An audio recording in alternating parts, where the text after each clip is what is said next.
Bab 532 Keluarga Terkutuk. Tanaman merambat utama berwarna hijau zamrud itu bersinar dengan cahaya hijau di mana-mana, dan sangat bening, seolah diukir dari batu akik hijau. Itu seperti jembatan suci hijau yang membentang dari kota suci, sampai ke kaki binatang kecil seputih salju. Ah! Keke memiringkan kepalanya untuk melihat Xiao Chen, lalu melihat ke arah tanaman merambat dewa berwarna hijau zamrud. Matanya yang besar dipenuhi kegembiraan dan kegugupan, dan bulu matanya yang panjang terus bergetar. "Ayo pergi." Xiao Chen tersenyum dan mendorong benda kecil itu, memberinya isyarat untuk berjalan memasuki kota. Keluarga makhluk kecil itu hidup di zaman kuno. Mereka sama sekali tidak takut dengan serangan musuh dan menunggu kedatangan musuh. Kekuatan mereka tak terbayangkan.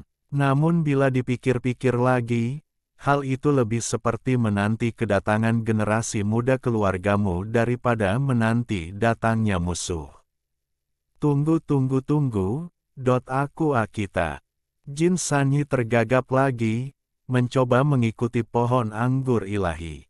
Namun, tanaman merambat utama berwarna hijau zamrud itu bagaikan lampu hijau, yang dalam sekejap membawa Keke pergi dan masuk ke dalam kota. Fatih Zuge dan Sapolang juga sangat menyesal.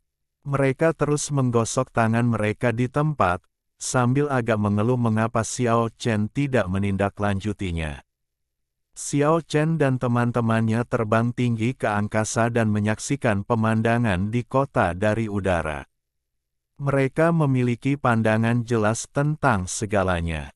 Patung batu besar itu tingginya 100 kaki, dengan aura yang luar biasa, megah dan tampak hidup, seolah-olah daging dan darah dapat tumbuh darinya setiap saat. Tanaman merambat ilahi di kepalanya bergetar sedikit, dan aliran saripati kehidupan bergetar keluar darinya. "Hei, siapa kamu?" Keke sudah mendekati patung batu itu, berdiri di atas tanaman merambat ajaib dan memiringkan kepalanya untuk melihat manusia batu itu. Patung batu besar itu berdiri gagah di antara langit dan bumi, tak bergerak, seolah-olah merupakan fosil sungguhan yang telah ada sejak zaman dahulu kala. Auranya mampu menelan gunung dan sungai, membuat orang gemetar saat melihatnya. "Siapa kamu?" Si binatang kecil seputih salju Keke bertanya lagi dengan suara kekanak-kanakan dan polos. Namun, manusia batu setinggi 100 kaki itu tetap tidak bergerak, seolah-olah dia tidak mendengar suaranya, dan berdiri dengan tenang di tengah kota suci. Namun, bunga-bunga putih yang mekar di 9 tanaman merambat utama semuanya bersinar dengan cahaya ilahi dan berkumpul menuju binatang kecil seputih salju itu. "Hei, siapa yang mengatakan apa?" Keke kebingungan dan tampaknya merasakan adanya suara. 9 tanaman merambat utama bersinar dengan cahaya hijau, dan bunga-bunga suci di atasnya terus-menerus memancarkan cahaya, berkumpul ke arah Keke di tengah. Tidak seorang pun berbicara kepadaku, tetapi sepertinya aku tahu sesuatu. Mata besar makhluk kecil itu dipenuhi kebingungan. Dia menggaruk kepalanya dan bergumam, menggunakan lampu-lampu ini untuk memurnikan hartaku sendiri. Selama proses ini, patung batu heroik setinggi 100 kaki itu berdiri tegak dan tidak bisa bergerak sama sekali. Di dunia nyata, di atas ibu kota dewa kota Loyang, Lulupes, Air, dan dewa leluhur Lan Yufeng semuanya dipenuhi dengan frustrasi. Betapapun kuatnya mereka, semua makhluk hidup menghormati mereka, tetapi mereka merasakan buah yang sangat pahit, dan kedua dewa leluhur itu jatuh ke masa lalu selamanya. Pernahkah Anda merasakan bahwa, di akhir zaman kuno, waktu terasa sedikit tidak teratur? Waktu tidak tampak seperti berada di masa lalu, juga tidak tampak berada di masa kini. Waktu dan ruang terasa aneh. Petik 2. Iya, kita tampaknya telah keluar dari ruang dan waktu masa lalu, dan setelah mencapai akhir, kita telah memasuki dunia baru dan aneh. Orang-orang dari keluarga ini telah menunggu kita di ruang dan waktu masa lalu yang jauh, tetapi itu tidak menjadi kenyataan.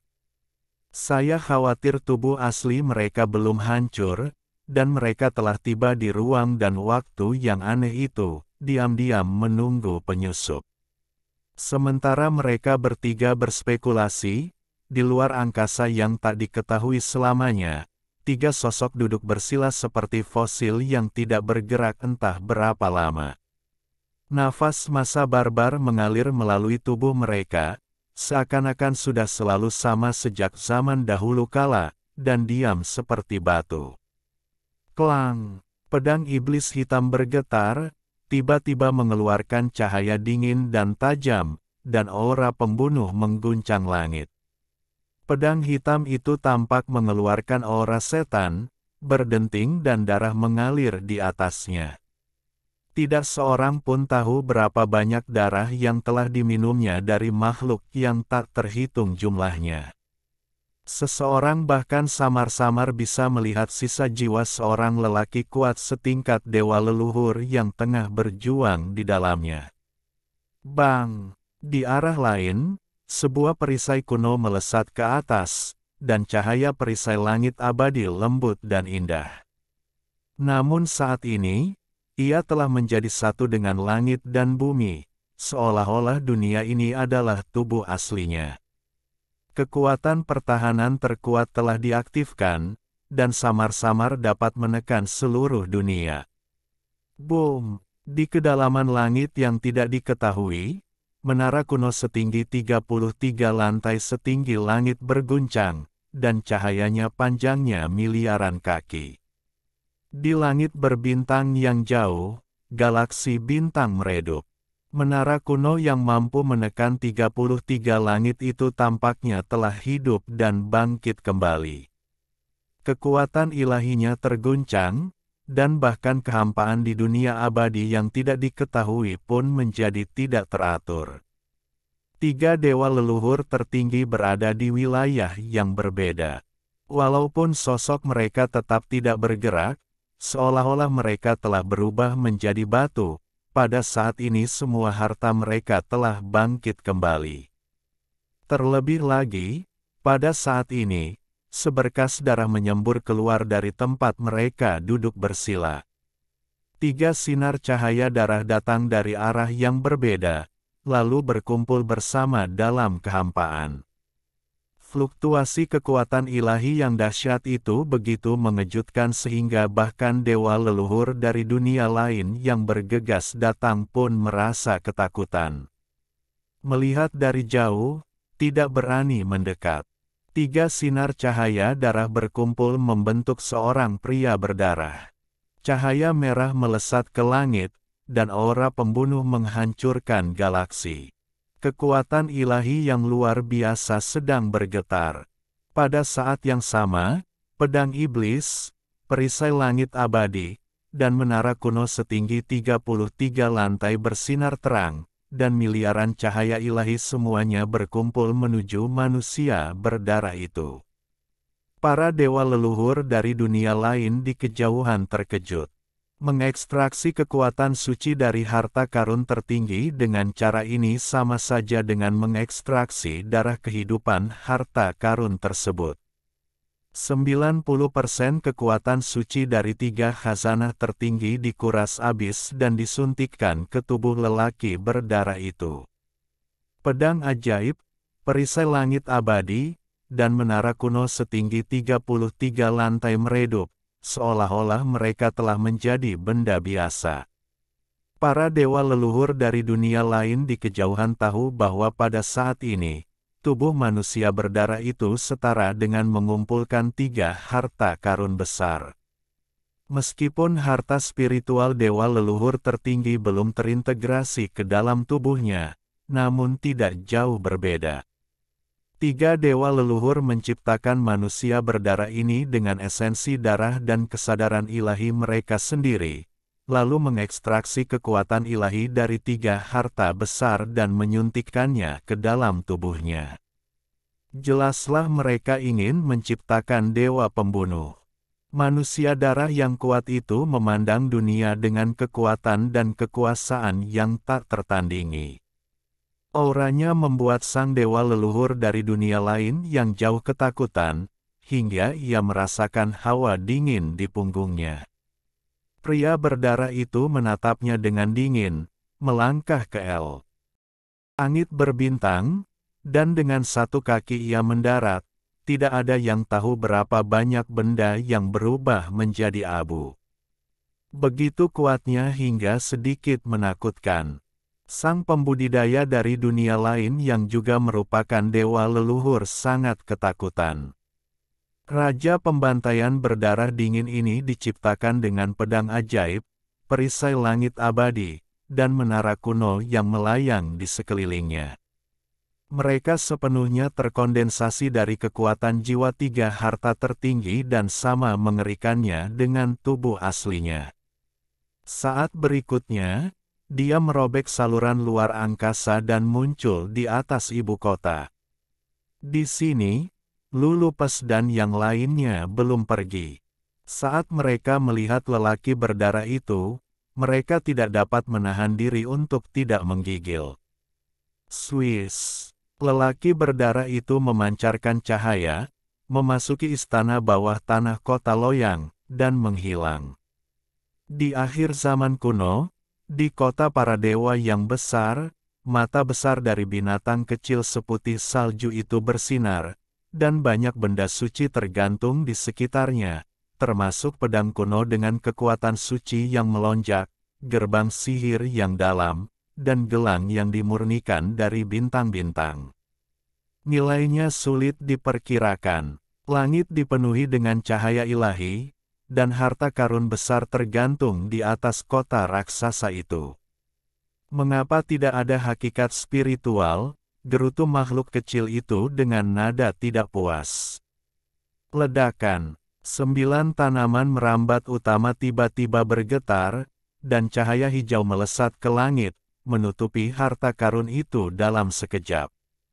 Kemudian terdengarlah suara, berderak, dan semua benda suci hancur berkeping-keping. "Ah," teriak Keke, "apa yang kau lakukan? Kenapa menghancurkan semuanya?" Meskipun yang paling disukai si kecil adalah saripati spiritualnya, ia juga sangat tergoda dengan harta karun sebesar itu. Di kejauhan, Jin Sanyi, Fatih Zuge dan Sapo Lang sedang memukul dada dan menghentakkan kaki. Itu adalah tumpukan harta karun, dan mereka hancur begitu saja. Sungguh pemborosan sumber daya. Keluarga yang luar biasa ini bahkan berani pergi jauh ke dunia lain untuk mencuri harta karun. Orang bisa membayangkan betapa mengerikan koleksi mereka. Semua benda suci berubah menjadi cahaya yang menyilaukan dan menyatu membentuk sumber suci yang sebanding dengan cahaya abadi.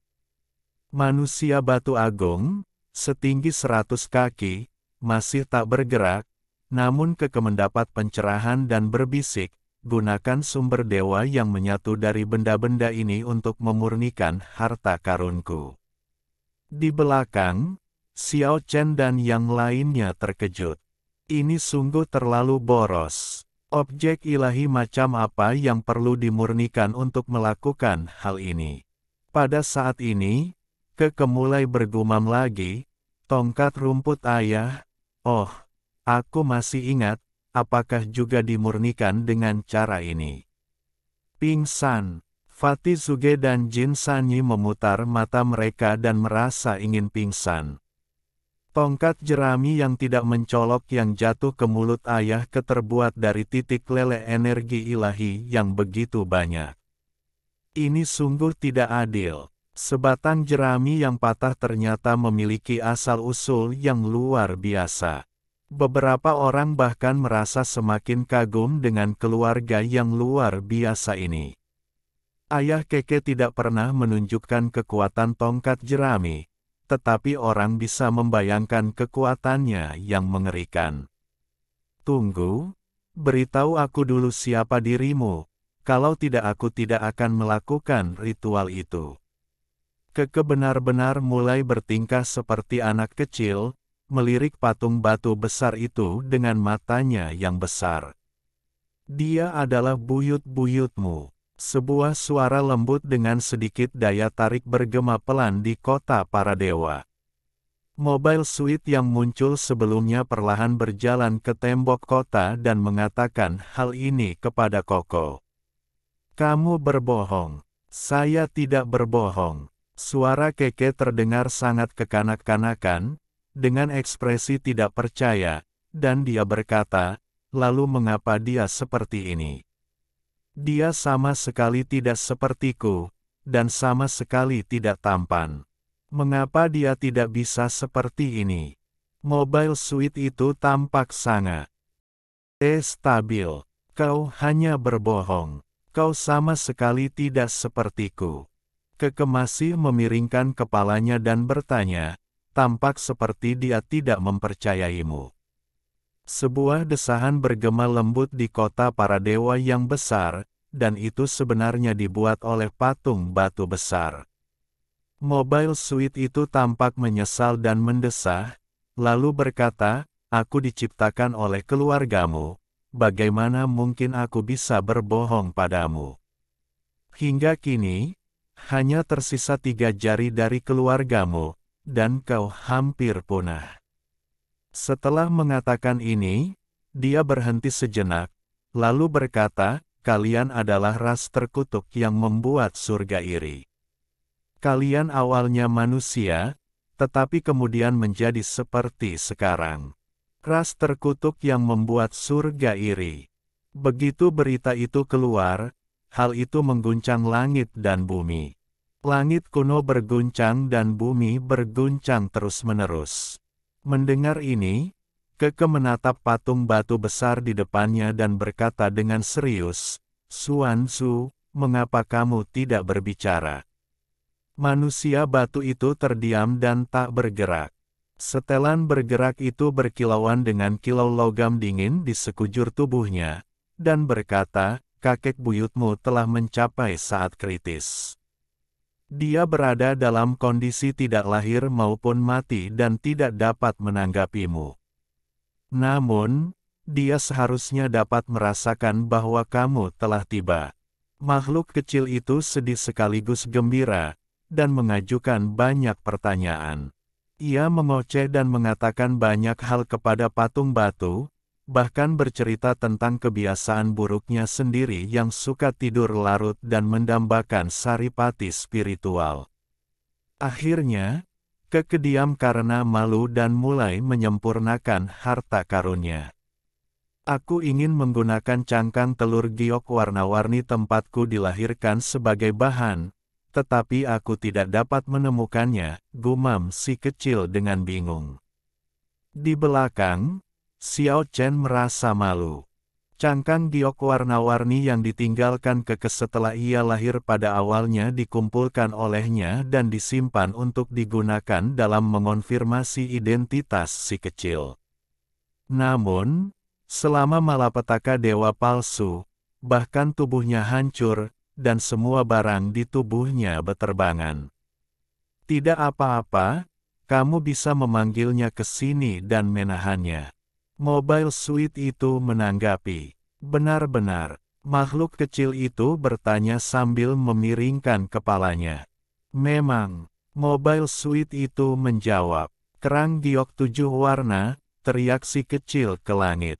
Pada saat ini, 9 tanaman merambat utama pada patung batu itu tiba-tiba tumbuh, seperti 9 naga leluhur hijau, menembus langit dan bumi, melakukan perjalanan melalui ruang dan waktu saat ini. Dengan kilatan cahaya, sebuah cangkang giok warna-warni dipanggil dan disusun di depan Keke.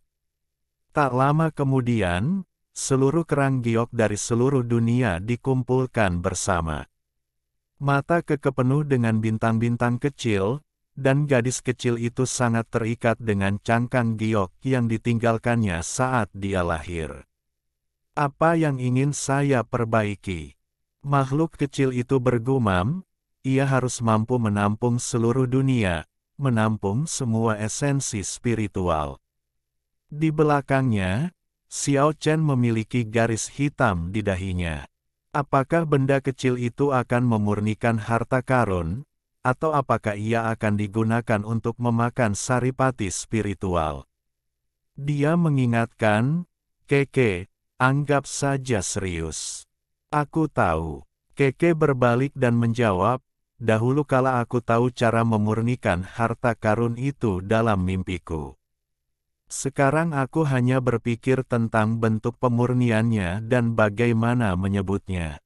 Jin Sanyi segera berteriak sekeras-kerasnya, sebut saja, Dasa Sifang, sungguh nama yang mendominasi. Kedengarannya tidak bagus. Keke menggelengkan kepalanya dan berkata, aku akan memberinya nama yang bagus. Baiklah, kita harus menyempurnakannya menjadi bentuk mangkuk, yang bisa menampung apa saja. Sebut saja mangkuk besar. Xiao Chen ingin sekali jatuh ke tanah. Nama ini terlalu lemah. Ini masih dianggap bagus. Apa yang dipikirkan makhluk kecil itu? Sapolang berteriak, menyebutnya, makan di seluruh dunia, cocok dan gan gayamu. Xiao Chen menyingkirkan kerangka itu dan berkata, jangan dengarkan omong kosongnya. Iya, aku tahu, it all over the world, kedengarannya tidak enak. Keke mengangguk dengan serius dan berkata, kalau begitu, sebut saja mangkuk kecil. Xiao Chen merasa tak berdaya sekujur tubuhnya. Dia benar-benar dikalahkan oleh hal kecil itu. Mengapa tidak meninggalkan mangkuknya? Si gendut Zuge berteriak dari belakang, nama, mangkuk, kedengarannya kurang bagus. Kenapa tidak disebut, celengan, saja? Xiao Chen menendangnya dan berkata, bersikaplah serius dan jangan bicara omong kosong. Keke mengangguk dengan serius dan berkata, baiklah, karena kita akan memurnikannya menjadi mangkuk kecil, sebut saja Waner. Semua orang terdiam dan benar-benar tak berdaya menghadapi makhluk kecil ini. Pada akhirnya, mereka masih harus menyempurnakannya menjadi mangkuk kecil, tetapi Waner ini akhirnya lebih enak didengar. Pada saat ini, sosok berwarna merah darah tiba-tiba muncul di langit dengan kekuatan yang luar biasa. Lembah itu berguncang hebat, dan pedang ajaib, perisai langit abadi, dan menara kuno turun untuk menekan patung batu di kota itu. Boom! 9 tanaman merambat utama membumbung tinggi ke langit pada saat pertama, menyapu langit, dan pedang iblis, perisai langit abadi, dan menara kuno semuanya terhempas. Pada saat ini, Keke tiba-tiba berkata dengan linglung, Xuan Zhu, apakah kamu berbicara kepadaku dalam hatiku? Kamu ingin aku mengorbankan dan memurnikan Waner untuk mengasah 3 harta karun tertinggi di hadapanku. Ledakan. Pada saat ini, 9 tanaman merambat utama tidak menyerang pria berdarah itu di jarak yang tak berujung, tetapi langsung menembus langit dan bumi dan meluas ke tempat yang tidak diketahui selamanya. Di dunia nyata, di kehampaan abadi di luar langit, ketiga dewa leluhur diserang pada saat yang sama. Dahi mereka retak bagaikan porselen halus, mengeluarkan darah. Dewa leluhur tertinggi. Pada saat ini, 8 atau 9 dewa leluhur dari dunia lain telah berkumpul di luar langit. Setelah mereka merasakan semua ini, mereka semua berseru kaget. Tidak apa-apa. Aku hanya menguji seberapa jauh dia telah melangkah. Aku tidak menyangka dia akan sekuat itu. Dewa leluhur tertinggi berdiam diri dan tak bergerak, bagaikan fosil purba, tetapi pikiran ilahiyahnya terpancar. Apakah dia benar-benar tak terkalahkan? Semua dewa leluhur dari dunia lain merasa ngeri. Tidak ada seorang pun di dunia ini yang tak terkalahkan. Ada orang yang mampu menghadapinya. Dewa leluhur tertinggi lainnya menanggapi. Bab 533 Memurnikan harta karun. Setelah dibangkitkan dari kota iblis kuno dan mengambil langkah penting, bukankah dia akan menjadi tak terkalahkan di surga dan bumi? Beberapa dewa leluhur agung dari dunia lain terkejut dan tidak dapat menahan rasa kagum akan kedalaman tak terduga dari tiga dewa leluhur tertinggi. Bisakah kita menghadapi ras yang menentang surga itu? Apakah ada makhluk mengerikan seperti itu di dunia kita? Tiga dewa leluhur tertinggi berada di tempat yang tidak diketahui secara abadi, di tiga wilayah berbeda. Mereka senyap seperti fosil, duduk bersila di kehampaan berkabut, tak pernah bergerak. Mereka tidak menanggapi pertanyaan itu. Setelah sekian lama, sebuah pemikiran ilahi tersampaikan, yang mengatakan, meskipun dia telah mengambil langkah yang paling kritis, dia mungkin tidak benar-benar berhasil. Faktanya, dia telah mulai bergerak secara bertahap menuju kehancuran di zaman kuno. Apa? Beberapa dewa leluhur dari dunia lain yang mendengarkan surat wasiat itu semuanya terkejut. Jika dia benar-benar mencapai puncak, mengapa dia menyegel dirinya sendiri di akhir zaman kuno dan tidak muncul di dunia saat ini? Ini sudah cukup untuk menjelaskan masalahnya. Meski suara dewa leluhur tertinggi terdengar jelas, namun suaranya mengejutkan. Tetapi dia selalu menjadi ancaman. Lulupes merasa sangat gelisah. Hanya dengan mengalaminya sendiri dia dapat memahami betapa mengerikannya bentuk kehidupan yang tumbuh di kota para dewa. Itu sebenarnya dapat membunuh dewa leluhur. Ini adalah keberadaan yang mengerikan yang cukup untuk membuat orang-orang ketakutan. Disegel pada akhir zaman kuno, dia tidak merasa aman.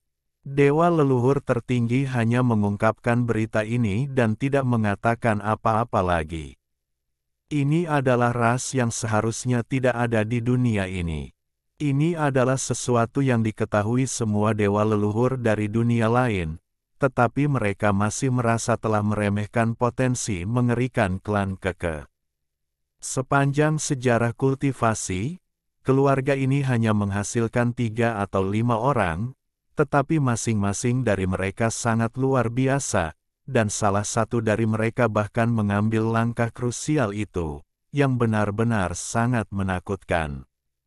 Di akhir zaman kuno, tanaman merambat kuno bertahan di lembah terbuka, kota suci yang besar bersinar dengan cahaya, dan binatang kecil seputih salju Keke sedang memurnikan harta karunnya. Makhluk kecil itu bertekad untuk memurnikan sebuah harta karun berbentuk mangkuk kecil, yang membuat Xiao Chen dan yang lainnya terdiam dan tidak ada gunanya membujuk mereka. Tidak dapat diceritakan berapa banyak benda suci yang telah dikumpulkan keluarga ini dari generasi ke generasi, tetapi semuanya hancur total hari ini, berubah menjadi sumber suci. Miliaran cahaya ilahi bermekaran, berkali-kali lebih cemerlang dari matahari. Keke mengoceh dan mulai menyempurnakan harta karunnya yang dahsyat sesuai dengan metode yang dipelajarinya dalam tidurnya. Cangkang giok warna-warni itu melayang di langit, bersinar dengan 7 warna cahaya. Boom! Silih berganti terdengar guntur bergemuruh dari angkasa, semuanya menghantam cangkang kristal giok, berusaha menghancurkannya. Petir yang turun dari langit itu setebal gunung, mengandung kekuatan ilahi yang tak terhingga, dan memekakkan telinga, menghubungkan langit dan cangkang giok berwarna-warni bersama-sama. Suara gemuruh itu bagaikan seorang raksasa yang menciptakan dunia sedang mengendarai kereta perang yang kuat melintasi angkasa, dan kilat yang menyilaukan menenggelamkan semua yang ada di dunia. Boom! Bumi yang luas berguncang, kota suci yang besar bergetar, dan kilat yang mengomunikasikan kekuatan dunia sangat luas dan tidak dapat diprediksi. Lubang hitam yang mengerikan muncul di langit, semuanya disambar petir ilahi. Jika ini terus berlanjut, langit akan hancur dan benua akan tenggelam. Pada akhir zaman kuno, jutaan makhluk gemetar dan menyembah ke arah ini. Cangkang giok warna-warni di langit perlahan-lahan disempurnakan oleh guntur dan kilat, berubah menjadi bubur giok, dan sinar cahaya keberuntungan pun bermekaran. Boom! Pada saat ini, seluruh bumi bergetar hebat, dan makhluk humanoid mengembun dari petir besar seperti air terjun dewa dan menyapu ke arah Yujiang. Bang! 9 tanaman merambat utama di atas patung batu di kota suci mulai menari-nari, bagaikan gunung-gunung hijau yang berguncang, dan tiba-tiba menjatuhkan makhluk humanoid itu. Di kejauhan, Xiao Chen, Jin Sanyi dan yang lainnya terkejut. Makhluk humanoid itu jelas sangat kuat dan benar-benar terkurung dalam gemuruh langit. Itu sungguh tak terbayangkan. Pada saat ini, makhluk humanoid itu berubah menjadi cahaya ilahi yang menyilaukan, menunggangi ribuan guntur surgawi dan menerkam lagi.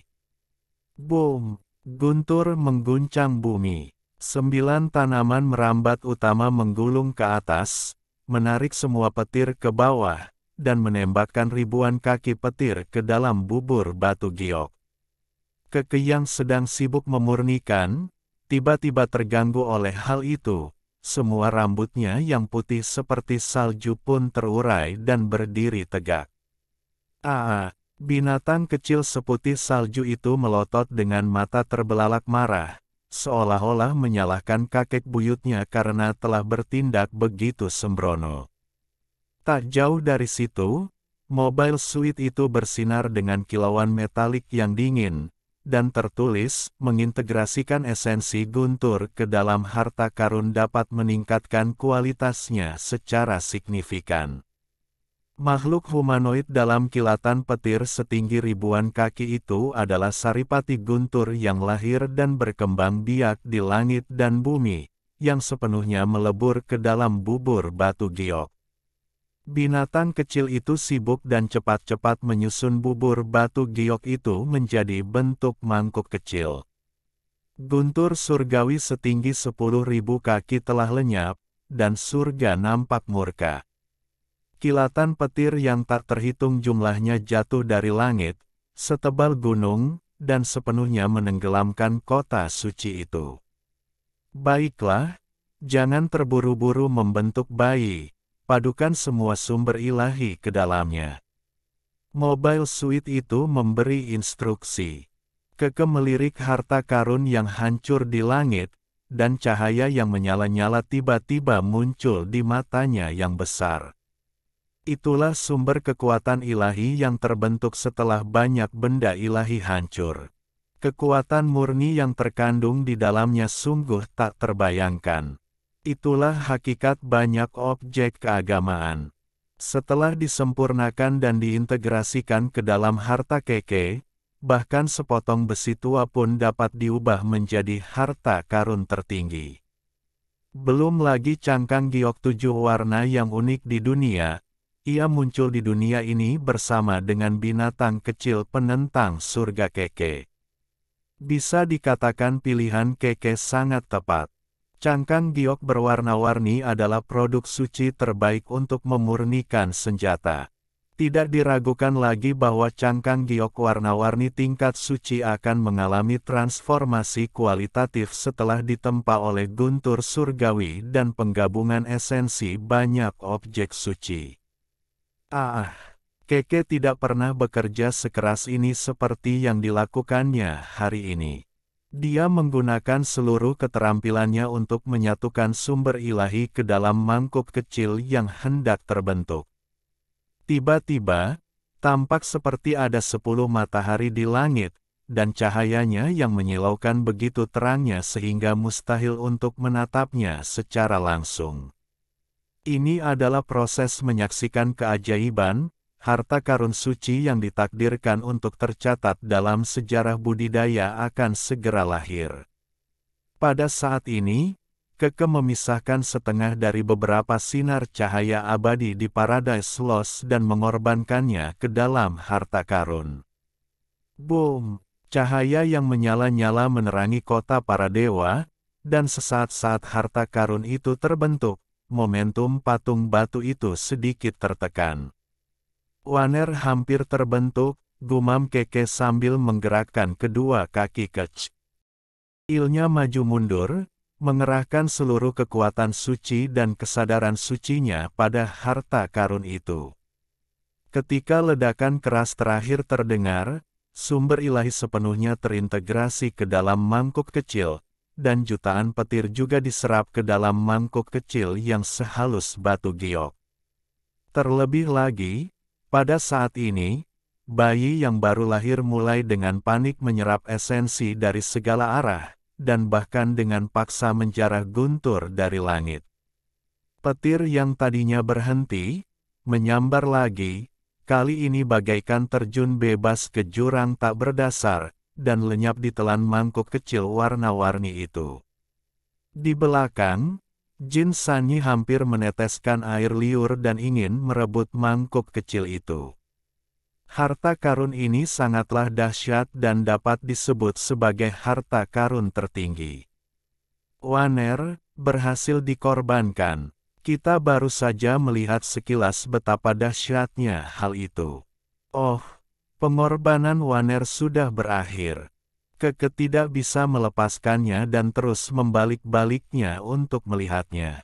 Pada saat ini, lelaki berdarah yang terpaku di udara oleh patung batu itu mendapatkan kembali kemampuannya untuk bergerak, dan menebas dengan 3 harta karun tertinggi. Sepenuhnya sebanding dengan para dewa leluhur, bahkan melampaui para dewa leluhur kuat biasa. Inilah dewa pembantaian yang dikorbankan dengan darah dewa dari 3 dewa leluhur tertinggi. Bang! Tanaman merambat utama menembus langit dan bumi, dan segera melindungi Keke. Seketika itu juga menusuk lelaki berdarah yang tiba-tiba datang hendak membunuhnya, ribuan cahaya darah berceceran di mana-mana.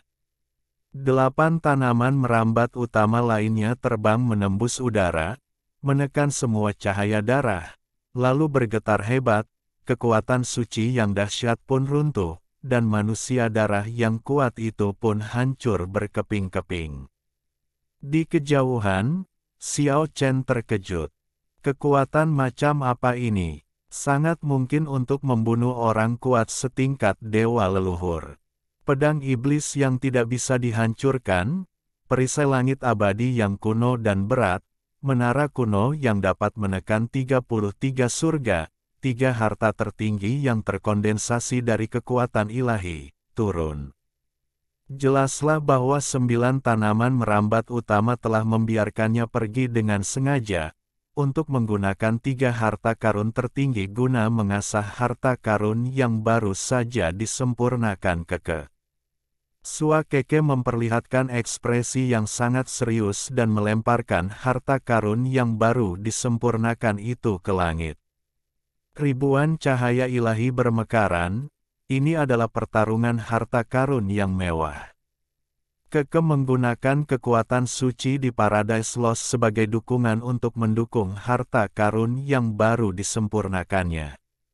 Meskipun 3 harta karun lainnya tidak berada di tangan siapapun dan bukan merupakan benda asli, tetapi bagaimanapun juga, semuanya merupakan benda suci milik dewa leluhur tertinggi, dan kekuatan ilahi di dalamnya masih tak tertahankan.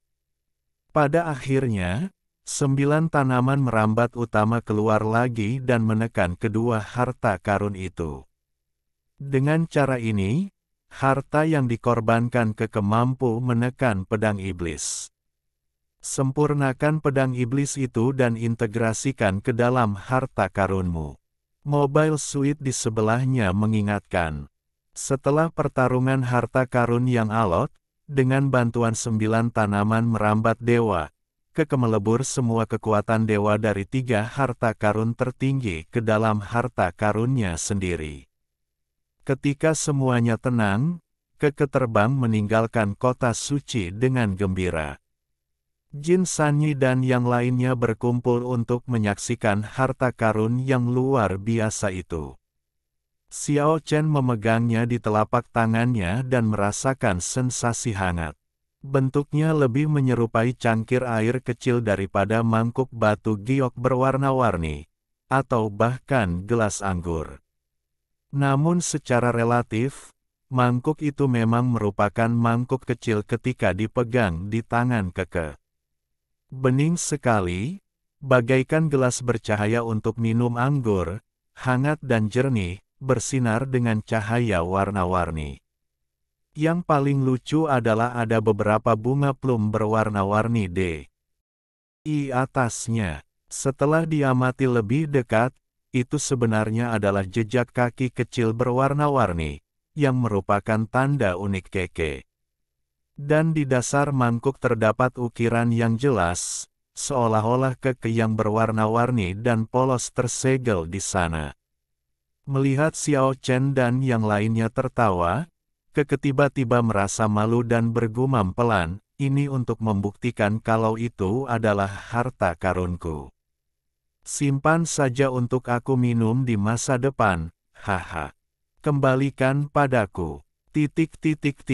Setelah waktu yang lama, Fatih Zuge berteriak ke arah kota suci, leluhur yang penuh belas kasih dan menyelamatkan orang-orang dari penderitaan. Anda tidak boleh berat sebelah, berikan saja kami beberapa harta.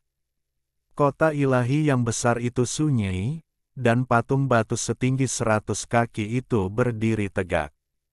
Tak jauh dari sana, Mobile Suit yang seluruhnya terbuat dari senjata dewa leluhur itu perlahan berkata, memang ada harta karun yang sering muncul, tapi aku khawatir tidak ada seorang pun yang bisa mengambilnya. Begitu dia selesai berbicara, langit bergetar, dan sudut formasi kabur melintasi langit, diikuti oleh 5 pedang yang menyilaukan. Kekuatan besarnya berada di luar imajinasi. Kali ini, Xiao Chen tidak mengatakan apa-apa dan melayang ke langit. 30 pedang melintasi langit.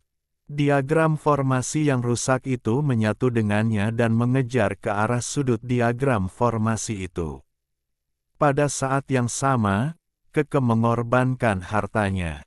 Mangkuk giok kecil berwarna-warni itu memiliki kekuatan untuk menekan langit dan bumi, seolah-olah ingin menguasai seluruh dunia. Selain itu, mangkuk itu menggunakan bantuan Paradise Lost untuk mengepung sudut formasi yang rusak itu. Di bawah, para Mobile Suit tampak terkejut saat mereka melihat Xiao Chen memadatkan potongan besar diagram formasi rusak dan 30 pedang. Bahkan 9 tanaman merambat utama di kepala patung batu besar di kota para dewa pun bergetar. Diagram formasi yang rusak di sudut itu melesat melewati Lost Paradise seperti hantu dan berhasil menghindari segel mangkuk giok berwarna-warni. Panggil diagram dewa, Xiao Chen berteriak, dan tubuhnya menyatu dengan diagram formasi yang belum lengkap. Lalu seberkas cahaya terang bersinar, menyelimuti sudut diagram formasi itu. Jarak antara keduanya makin dekat. Sudut formasi yang patah mulai bergetar, dan kabut tipis terus berkelap-kelip. Bersatu, Xiao Chen berteriak, menggunakan tubuhnya untuk melengkapi peta, mengendalikan peta dewa untuk menekannya. Tampaknya sudut formasi itu hendak disegel, tetapi pada saat ini, ada kilatan cahaya, dan sudut formasi yang rusak itu lenyap dalam sekejap, lolos dari dunia, dan lenyap tanpa jejak dalam sekejap. Tidak ada gunanya. Potongan peta formasi yang rusak itu hilang di masa lalu dan tidak akan pernah bisa diperoleh, kata Mobile Suit itu. Xuanzu, tolong bantu kami dengan cepat. Keke berteriak pada patung batu besar di kota suci. Tetapi patung itu tetap tidak bergerak dan tidak menanggapi. Xuanzu-mu tidak dapat membantumu saat ini. Kecuali seseorang dapat benar-benar menghubungkan masa lalu dan masa kini, tidak seorang pun dapat memperoleh diagram formasi. Xiao Chen merasa sangat menyesal. Dia telah melihat sudut yang rusak pada diagram formasi itu 2 kali, tetapi dia tidak mampu menghapusnya. Pada saat itu, terdengarlah suara gemuruh, seolah-olah raksasa pencipta dunia tengah berjalan ke arahnya, dan lembah yang terbuka itu pun berguncang. Mobile Suit itu berkata dengan sungguh-sungguh, "Ayo cepat keluar dari sini, pertempuran akan segera dimulai." Di kejauhan cakrawala, sesosok raksasa kaki setinggi langit tengah berjalan ke arah sini selangkah demi selangkah. Setiap langkah yang diambilnya akan membuat banyak gunung melompat. Kecuali kepalanya, seluruh tubuhnya terbuat dari loes yang kental, tetapi dia tampak sangat kuat, dengan otot-otot yang menonjol, seolah-olah ada naga melingkar yang melilit tubuhnya. Itu, Xiao Chen terkejut ketika melihat kepala itu, karena itu adalah kepala batu, dan bahannya sangat mirip dengan patung batu di kota dewa. Kepala yang membatu. Setelah melihat benda besar berwarna kuning itu, Xiao Chen sepertinya memahami sesuatu. Dia menggenggam tengkorak batu setengah itu di tangannya. Dia yakin bahwa patung batu dan tengkorak batu itu masih berbeda. Sepertinya ada sesuatu yang hilang. Ayo pergi. Mobile Suit itu mendesak, kita tidak bisa tinggal di sini lebih lama lagi. 9 tanaman merambat utama menembus langit dan bumi, membuka saluran ruang angkasa, dan secara paksa mengirim Keke, Xiao Chen dan yang lainnya masuk. Xuanzu dia, Keke sangat khawatir. Jangan takut, orang tua itu pasti bisa mengatasinya. Mobile Suit itu merasa terhibur. Mungkinkah itu monster dari dunia lain? Xiao Chen bertanya. Sulit untuk mengatakannya. Mobile Suit itu menggelengkan kepalanya. Dengan kilatan cahaya, Xiao Chen dan rekan-rekannya dengan cepat melakukan perjalanan melalui ruang angkasa, kembali ke dunia nyata, dan tiba di istana bawah tanah ibu kota ilahi. Selama proses ini, Xiao Chen banyak berpikir. Kota iblis kuno sebenarnya menyimpan rahasia yang sangat mengejutkan. Jika memang begitu, bukankah bagian terdalam dari dunia kematian akan terlalu menakutkan? Tidak diragukan lagi bahwa akhir dunia kematian itu luar biasa. Di sana, hal-hal yang tak terbayangkan tengah terjadi. Patung batu itu bukanlah manusia batu, dan manusia batu itu bukanlah patung batu, tetapi Xiao Chen akhirnya secara bertahap memahami beberapa rahasia manusia batu itu. Bang! Istana bawah tanah di bawah kota Loyang tertusuk, tanaman merambat utama menyapu, dan pada saat yang sama, tangan besar berwarna oker mencengkeram ke bawah. Xiao Chen, Keke dan yang lainnya terkejut. Apakah perang mengejutkan yang terjadi pada akhir zaman kuno memengaruhi dunia modern? Bab 534 Kematian Dugu. Istana bawah tanah ibu kota suci Loyang hancur, dan tanaman merambat utama menyapu, menghancurkan semua rintangan. Dan tangan besar berwarna kaki yang terjerat itu meraih Xiao Chen dan yang lainnya. Orang dapat membayangkan betapa kuatnya itu. Jika mereka tersentuh sedikit saja, semua orang yang hadir akan langsung musnah. Lebih tua, Keke berteriak dan mengangkat mangkuk giok berwarna-warni di tangannya untuk menghalangi tangan raksasa itu. Pada saat ini, mustahil untuk menerobos ruang dan melarikan diri, karena waktu dan ruang sepenuhnya dipenjara oleh tangan raksasa yang menutupinya. Bang! Pada saat ini, Xiao Chen mengorbankan 30 pedang tanpa syarat. Diagram formasi yang rusak itu muncul dan mengembun menjadi satu dengannya, menghadap tangan raksasa di atasnya. Pada saat yang sama, ia meletakkan tengkorak batu setengah di tangannya di atas kepala beberapa orang. Kekuatan ilahi melonjak bagai lautan, menyerbu ke arah tangan raksasa berwarna oker di atas.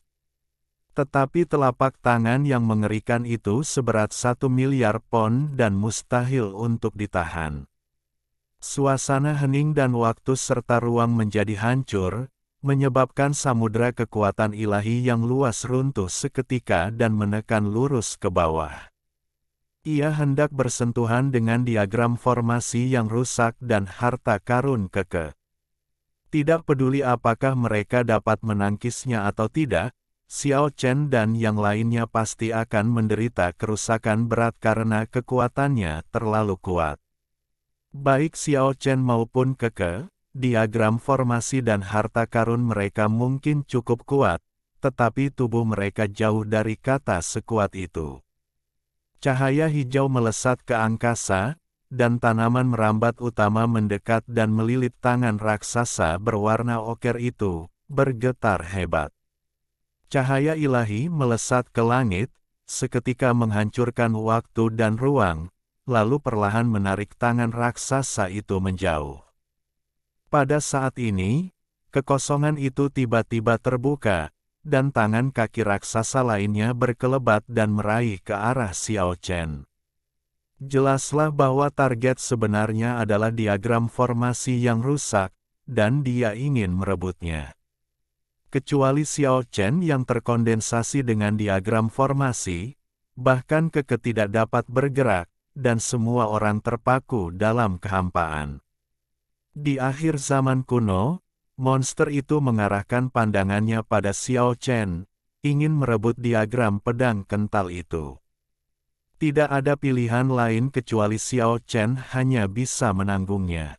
Dia menggunakan tubuhnya untuk melengkapi gambar itu, dan kabut tipis pun mengalir keluar. Gambar pedang yang belum lengkap itu memancarkan kekuatan besar yang mengguncang langit dan bumi, mengalir dan berputar perlahan menuju tangan besar. Tiba-tiba, tengkorak setengah batu di tangan Xiao Chen bergetar hebat, sesuatu yang belum pernah terjadi sebelumnya. Di masa lalu, tidak ada getaran, bahkan tidak ada fluktuasi energi. Namun pada saat ini, tiba-tiba muncullah cahaya suci yang menyilaukan, yang seketika menenggelamkan tangan raksasa berwarna oker yang menghilang. Setengah dari tengkorak batu itu menekan telapak tangan raksasa, dan cahaya ilahi yang tak berujung memancar keluar, seperti harta karun sumber ilahi yang tak ada habisnya.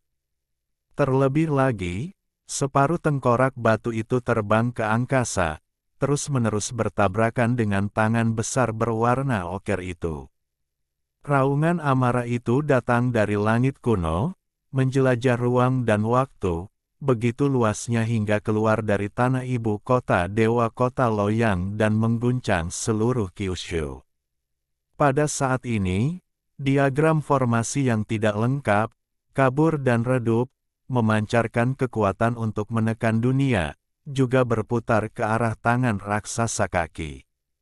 Ledakan. Diagram formasi menghantam tangan raksasa itu dengan keras, dan setengah dari tengkorak batu menekannya lagi, dengan cahaya ilahi yang cemerlang dan menyilaukan. Seluruh istana bawah tanah berguncang, dan sebuah lampu kuno selalu menyala, diam-diam terpasang jauh di dalam tanah, melindungi urat-urat tanah yang akan dihancurkan, dan terlebih lagi melindungi ibu kota suci Loyang dan seluruh bumi. Lorong besar yang menghubungkan waktu dan ruang kuno tiba-tiba runtuh, dan tangan kaki besar itu berangsur-angsur menjauh, tetapi raungan amarahnya masih dapat terdengar dengan jelas. Raungan panjang datang dari zaman kuno, melintasi batasan waktu dan ruang, mengguncang seluruh Kyushu dan mengejutkan banyak pembudidaya dari dunia lain. Bahkan ketiga dewa leluhur di tempat abadi yang tidak diketahui membuka mata mereka dalam sekejap. 6 tatapan mata itu bagaikan pedang paling tajam dan mengerikan di angkasa, menembus jagat raya, menembus ibu kota Dewa Loyang, dan memasuki istana bawah tanah. Bang! Sebuah lampu kuno di bawah tanah bergetar, dan kabut tipis muncul, menghalangi 6 cahaya dewa untuk melihat menembusnya. Xiao Chen terkejut dan buru-buru meraih setengah tengkorak batu yang baru saja terbang kembali. Pada saat ini, tengkorak batu itu tenang dan semua cahaya telah menghilang sepenuhnya, seolah-olah tidak terjadi apa-apa.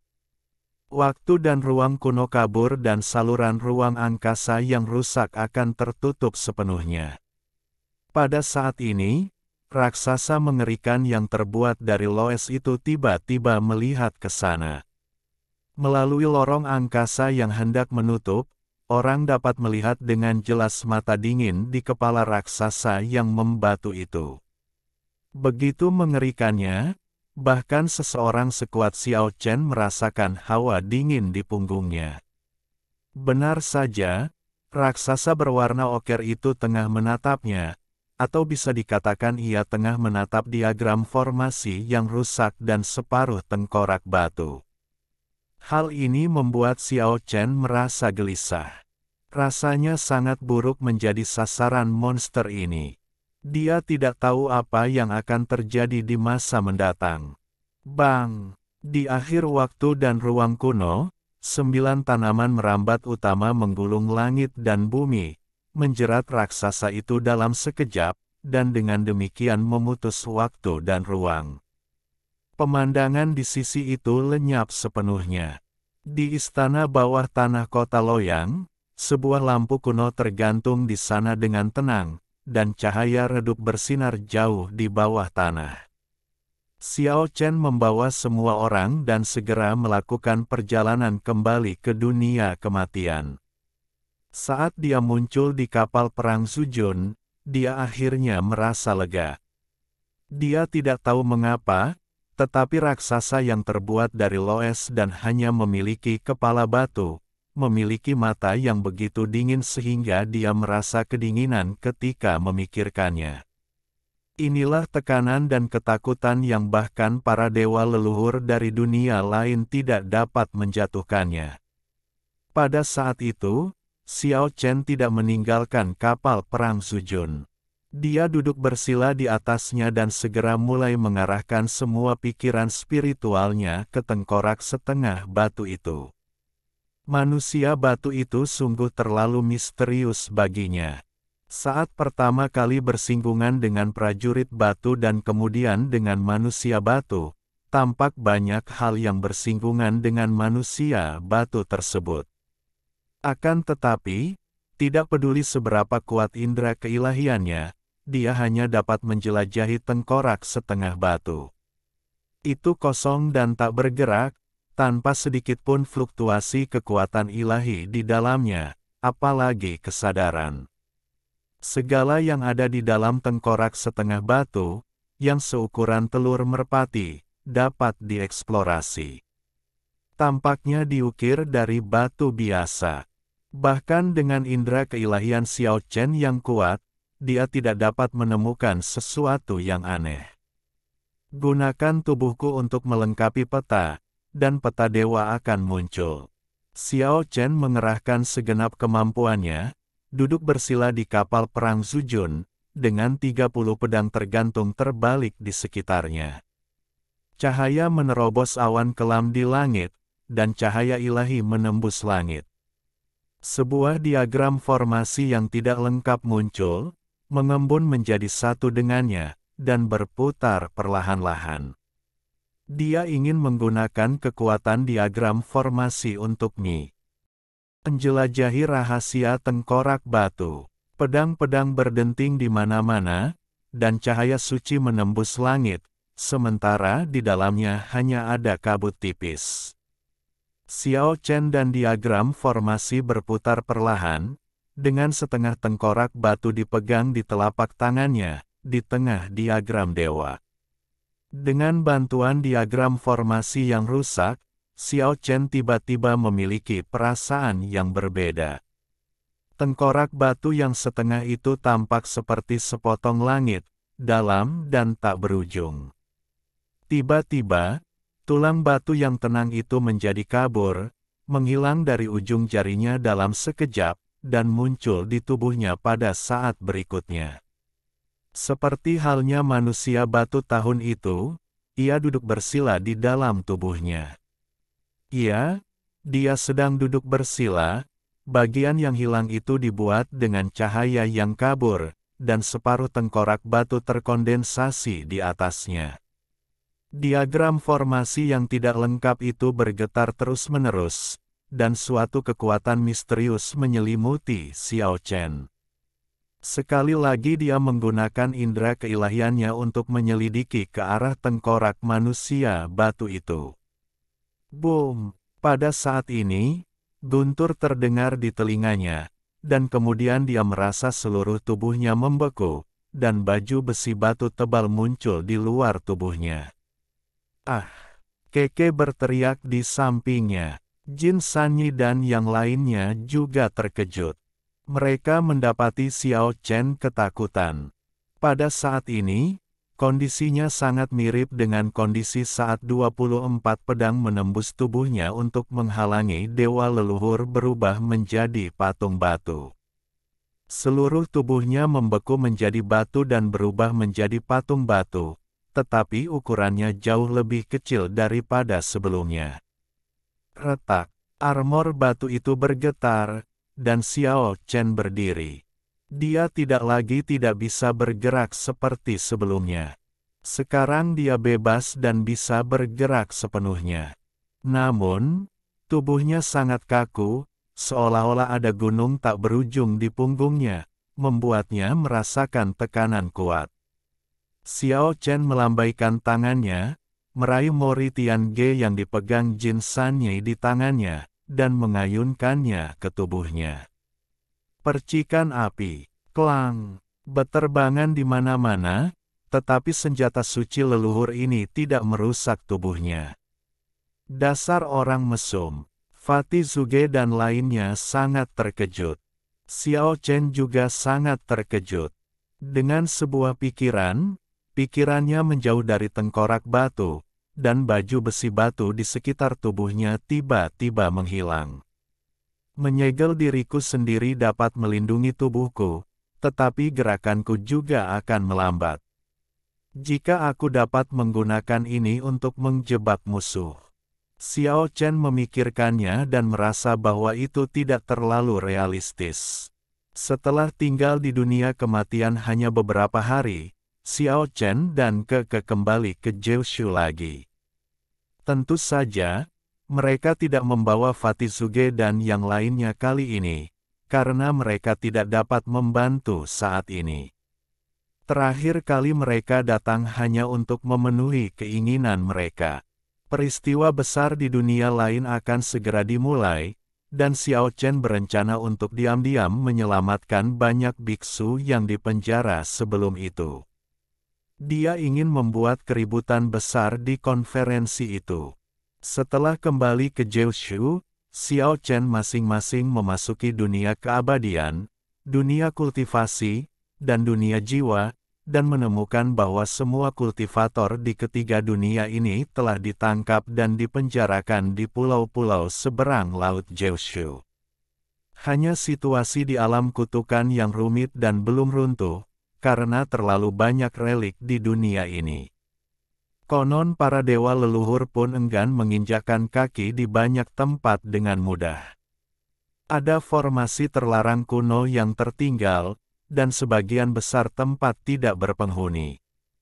Menurut legenda, Seluruh dunia kutukan merupakan suatu formasi besar, yaitu suatu formasi unik yang khusus dibentuk untuk menahan para dewa leluhur.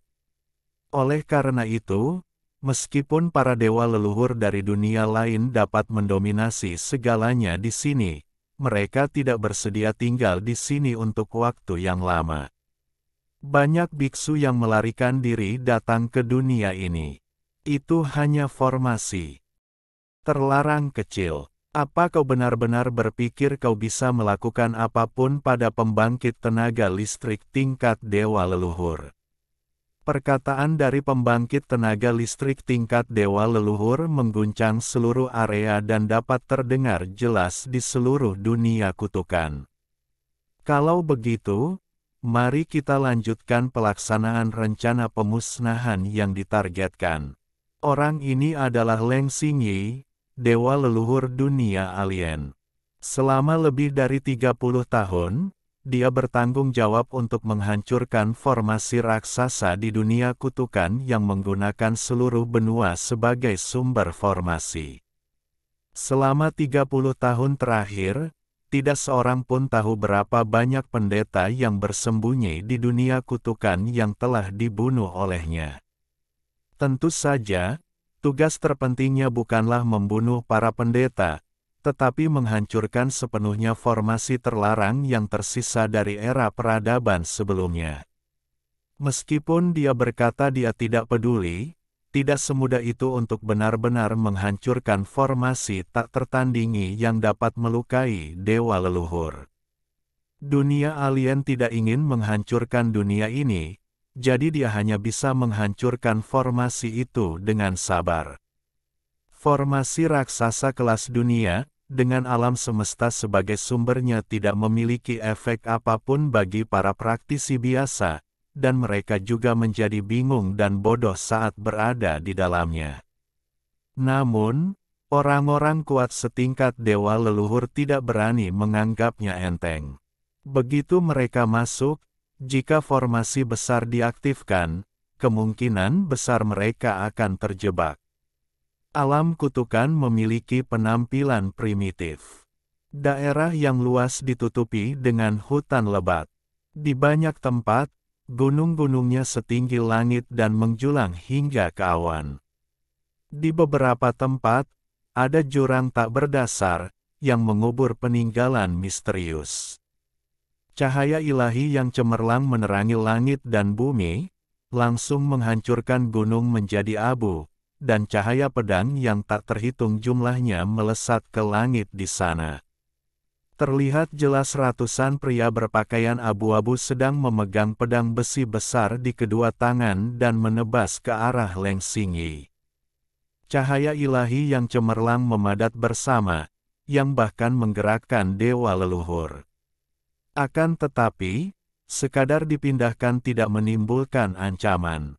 Semua orang di keluargamu dikenal sebagai pedang iblis, tapi menurutku, kalian semua sangat lemah dan menyedihkan. Perkataan Leng Xingyi sangat dingin. Telapak tangannya yang besar menutupi langit dan bumi, lalu menamparkan turun dari langit, menutupi ratusan pria berpakaian abu-abu di dalamnya. Tak peduli seberapa banyak cahaya pedang yang menari-nari, tak peduli seberapa besar kekuatan suci melonjak bagai lautan luas, tak ada cahaya suci yang mampu menerobosnya. Apakah ini yang disebut pedang Dugu 9? Leng Xingyi berkata dengan suara yang sangat dingin, tidak lebih dari itu. Di mataku, itu rentan. Keluarga Dugu adalah keluarga yang kuat. Ratusan pria berbaju abu-abu mewakili seluruh keluarga. Ketika puluhan orang dengan pedang besi besar muncul di masa lalu, kekuatan apapun akan gelisah. Namun, hari ini akan mengalami tragedi kehancuran. Boom! Langit dan bumi berguncang, Leng Xingyi tanpa ampun membalikkan telapak tangannya dan menekan ke bawah. Sekalipun ratusan pedang besi besar ditebaskan ke arahnya dari udara, dia tetap tak tergoyahkan dan menghancurkannya tanpa ampun. Semua pedang besi hancur, dan tubuh ratusan pria berpakaian abu-abu roboh pada saat pertama. Di hadapan dewa leluhur yang kuat, tidak peduli seberapa kuatnya para kultivator tingkat lain, mereka hampir tidak dapat bersaing.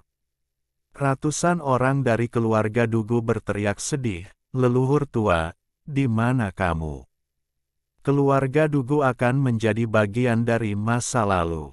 Kematian tidak menakutkan bagi mereka. Mereka hidup demi pedang sepanjang hidup mereka, tetapi pada akhirnya mereka dipermalukan dengan cara pedang mereka dipatahkan. Mereka mengkritik Dugu 9 pedang sebagai tidak berharga dan mati dengan mata terbuka. Nenek moyangmu mencoba ciptakan realitas sambil berpegang teguh pada kekosongan, dan melengkapi raja jahat dalam delusinya untuk menerobos wilayah dewa leluhur. Sekarang mereka berdua binasa. Jika seekor semut kecil ingin merangkak ke langit, ia harus siap dihancurkan oleh angin kencang. Leng Xingyi menyebarkan berita itu dengan acuh tak acuh. Dugu itu abadi, dan tekad pedangnya abadi. Tubuh lebih dari 100 pria berbaju abu-abu hancur berkeping-keping, dan jiwa mereka berjuang dan meraung di dalam tangan besar itu. Klan kalian berlandaskan pada pedang, tetapi pada akhirnya kalian semua akan hancur. Ini adalah kehendak Tuhan. Kalian semua semut kecil harus menghilang. Leng Xingyi menjatuhkan hukuman mati yang kejam. Tangan raksasanya menyapu udara, dan lebih dari 100 orang di keluarga Dugu hancur total.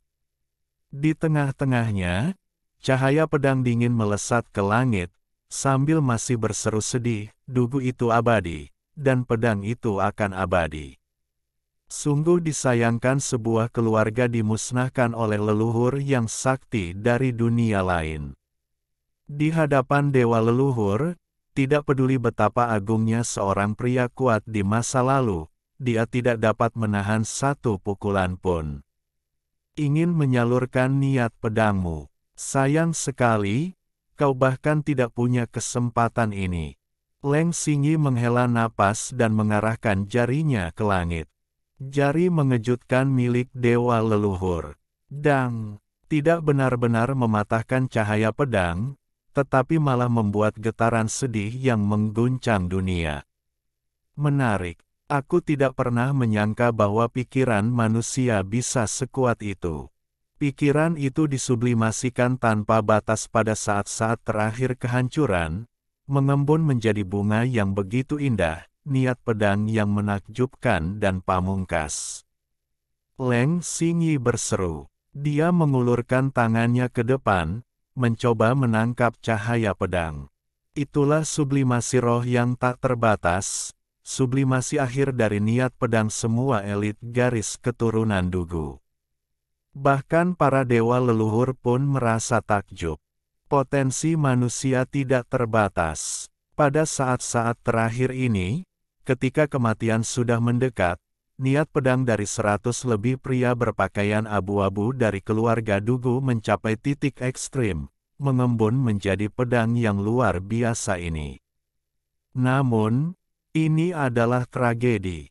Garis keturunan Dugu hancur dan semua orang tewas dalam pertempuran. Ketika Xiao Chen tiba, sudah terlambat dan pemusnahan yang ditargetkan telah berakhir. Namun, tangisan duka dari keluarga Dugu masih bergema di langit, dan dia bisa mendengarnya dengan jelas.